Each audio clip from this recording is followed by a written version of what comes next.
This story comes to us from news9.com.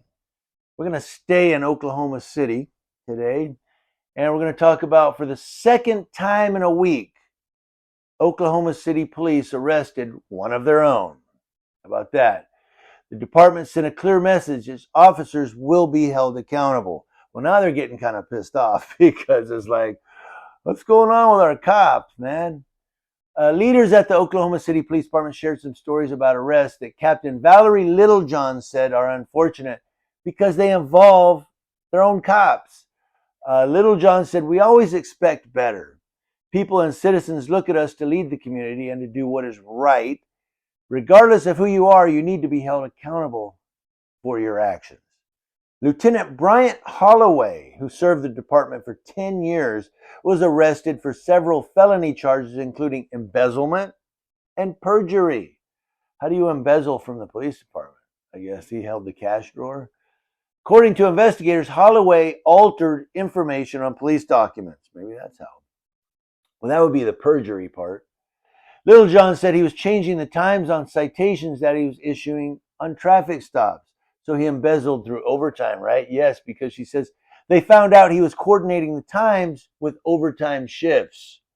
So he's basically, when you do a traffic stop on duty, he would adjust the time on the citation to make it look like he was working overtime. He was embezzling through that way. In other words, Holloway was not working those shifts. I just said that. He just made it look like it, according to the investigators.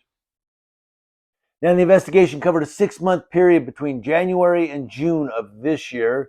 Court documents show investigators found out the pay for the shifts totaled more than $13,000 in taxpayer money.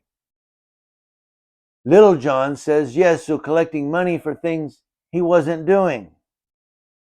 What else was he doing on duty? What rights was he violating? This is the second Oklahoma City officer arrested in a week's time. Remember, I just talked about Jordan Brown, who was arrested for engaging in prostitution.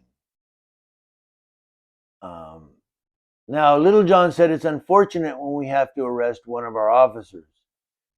Holloway and Brown both are on administrative leave with pay pending the outcome of those investigations. So the prostitution one, okay, is on leave with pay. But embezzlement and perjury, why the hell is he on leave with pay? God bless the union, right? You gotta, seriously, you gotta thank the Fraternal Order of Police. That fraternity is strong. Now, in this story, they do talk about the prostitution sting, which I just gave you earlier.